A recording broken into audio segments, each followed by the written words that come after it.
Hello, Phil here from Wings of Pegasus and welcome to another analysis video.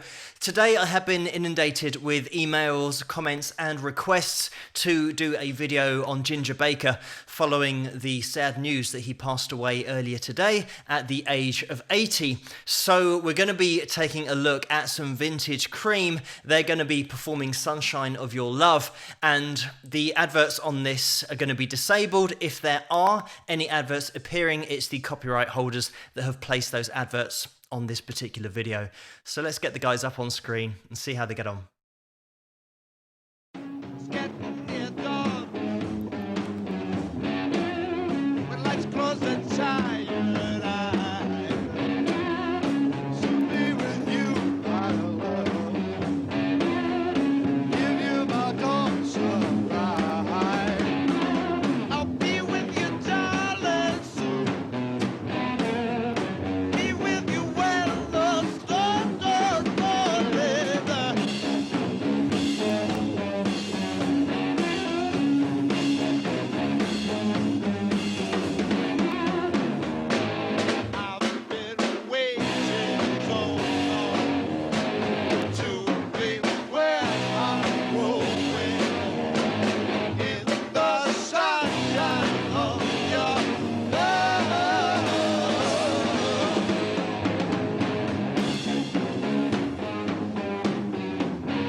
I'm just going to jump in here. This is such a difficult performance to jump into, but this whole track, obviously we're going to be putting the spotlight on Ginger Baker in this video. That extended solo by Eric. There is so much in there, considering that this is a three-piece as well.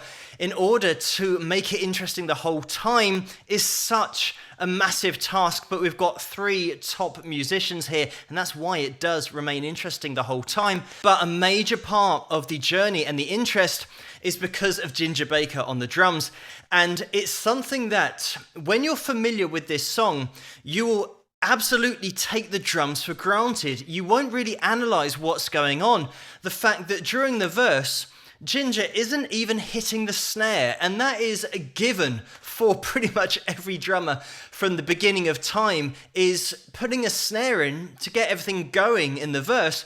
But Ginger Baker had so many influences from different parts of the world music, for example, and when he went over to Africa in the 70s, having such a deep influence with a type of drumming that wouldn't be the norm for somebody else growing up in England, for example. Having that wide set of influences, jazz as well, of course, means that when Ginger threw together a particular drum beat, it sounded like it was totally off the wall, but that was just the way that he drummed. And that is always the case with the top drummers, is what they're doing flies under the radar because it's so good. It just sits in the track and you don't question it. But if we analyze it here, there's no way really that this should work. If you said to a drummer, right, we're going to play through this track, we've got a riff, and for the verse, I don't want you to ever hit the snare, they'll say, well, what? The snare is always going to be coming in on 2 and 4. But we're going to be delving into it a little bit more just to show how unique the drums are on this, but how they just suit the track somehow. And that's the genius of Ginger Baker's drumming. There are so many fills throughout this song, and it could be argued that the whole song is just one long drum fill because of the amount of time that we're spending on the toms. And when the snare does come in, Ginger brings it in for the chorus, and it's something that I mention in lots of other videos about making the chorus stand out. And this is how, as a drummer, he gets this chorus just to pop out because that snare gets introduced and it's going to set it apart from the verses. So a real change dynamically as we get into the chorus. And this is another thing about this song, is that the chorus is just 3 chords and they're not continuously played. We've just got 3 strums on each chord. So if you were to write this down on paper, you'd think, well, it's not going to work because there's not enough in there to keep the rhythm driving. But because of Ginger Baker's drumming, there is so much going on, just constant fills. And that sound of fills throughout the chorus make the drums interesting, and you can now focus on the vocal, and those chords just sit in there. Again, it shouldn't really work, but it does work so well. If the drums were straight and you were listening to this riff, it would undoubtedly start to lose its appeal because the drums, you can now start to almost take those for granted because they're so predictable. Once we also add in that we've got Jack Bruce on bass with his vocals as well, and Eric Clapton, those 2 guys being able to harmonize with each other, it's giving you so many elements that you look for in other bands, but other bands have more members. That's why they can have harmony vocals, and they can have 2 great lead singers, and they've got a great drummer, a great rhythm guitar, and a great bassist. But in this setup with Cream, you had top instrumentalists, but also 2 top vocalists that were at the front of the stage, and they could give you that really full sound, even though they were a 3-piece. So the drums on this track really were such an important part of why it was different to every other track at the time, because you had a guy on drums who was unique. And another thing about drummers is that it is so difficult to sound unique on the drums because you don't have the advantage of playing particular melodies or having a particular sound in terms of pitch and going to a particular run like you have with guitarists where they can musically sound a particular way. They might have a certain scale that they lean towards in their lead playing. Ginger Baker was one of those guys that had the ability to just sound like himself because of his wide range of influences, but also being largely self-taught. He approached it his own way. And the top drummers who most of the time, because they were so good, they flew under the radar and people just listened to the lead guitarist, or they listened to the singer, or they listened to the bassist. It doesn't matter where they were listening, but fundamentally the drummer was doing such a unique and tight job with the drum track on that particular hit that you don't notice it because it's so great. It's only when you analyze it you think, hang on, this shouldn't work. But let's get back into the performance.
And there we have it. Such a clean sound as well. It's almost like listening in to a rehearsal, and that's very much the vibe that we get from it, because vocally there's nothing on the mics. It's just a band plugging in and playing, and bands of this era, late 60s, they all had the ability to do that. It just so happens that these three together were just dynamite when you did put them together, because of their individual abilities at their instruments, but also having that vocal quality that I mentioned earlier. And Cream was co-founded by Ginger Baker with Eric Clapton in 1966, and previous to that, Ginger had bumped into Jack, and they were playing in a band called Blues Incorporated, and their relationship was volatile, to say the least. This is the reason, most of the reason, that the band only lasted until 1970, and then they went their separate ways. They also played in the Graham Bond organisation before they played together in Cream, and Ginger started playing the drums at age 15, so he wasn't a really early starter, but he had this wide set of influences. Like I mentioned, the African rhythms and the jazz that he put into his own playing, being self-taught as well. And in 1966 is when he went to a Duke Ellington concert, and that was the time that he first saw two bass drums together, because everyone will know, or you might not know, that it's something that Ginger Baker used to have on stage, was two bass drums, whereas normally you just have one. And it was a drummer called Sam Woodyard who they watched, and he had two bass drums. And I say that they watched because he was with Keith Moon at the time. He spoke with Keith after the gig, and they were discussing this setup of having two bass drums. And the very next day, Keith Moon went out and bought two bass drums so he could start using them. And it wasn't until months later that Ginger Baker had his own set of two bass drums. So Keith Moon got there first in terms of using them, but they both saw it on the same night at the same show. The reason it took Ginger a few more months before he could start using his own twin bass drum setup was because he had to wait for Ludwig to make him his own custom twin bass drum setup. But the bonus of that was that Ginger Baker could give Ludwig his own specifications, so they were custom made for him. So the way that Ginger Baker played the drums in the late 60s, he was bringing that drum kit to the forefront of the sound and of the stage, especially innovating with things like drum solos, extended drum solos, that people would then be able to appreciate and marvel at the technical ability of some of these drummers, Ginger Baker being right up there with just holding your attention with just a drum kit. After Cream, he did play briefly with Eric in Blind Faith, and then set up his own band, Ginger Baker's Air Force. And in the early 70s, this is when he moved over to Nigeria and set up his own recording studio there. But he had lots of technical setbacks. This studio took over a year to get up and running. 1974 is when he started Baker Gurvitt's Army, and they recorded 3 albums. In 1975, they toured Europe, which included a tour of England, and the next year after that, 1976, is when that band split up because of the unfortunate death of Bill Fahily, who died in a plane crash that year. In 1980 is when he joined Hawkwind, and in the late 80s, he moved over to Los Angeles, and in 1992 that's when he joined up with Masters of Reality. And between 93 and 99, that's when he moved to Colorado, in part because of his passion for playing polo, and he was part of the equestrian center there, and he used to sponsor music events there and jam nights, so he was spreading the music wherever he went. In 1993 is when he joined forces again with Jack, and this time Gary Moore was on guitars, and that band was called BBM, and that was relatively short-lived because they only released 1 studio album, and then the next year in 1994 is when Ginger started the Ginger Baker Trio. In 2005 is when Cream teamed up again for shows at the Royal Albert Hall and also Madison Square Garden. In 2013 to 2014, this is where Ginger set up his Ginger Baker Jazz Confusion. And in 2016, this is when a statement was released by Ginger that he was having to go to hospital and would have to cancel all future dates because of heart problems, which I think he said was the last thing he expected to go was his heart, but those problems arose in 2016, and then unfortunately at the end of last month is when the family did mention that Ginger was critically ill in hospital, and unfortunately he has passed away today, which is October the 6th, 2019. But a legendary player, a unique player as well, and you always knew when it was Ginger Baker playing those drums.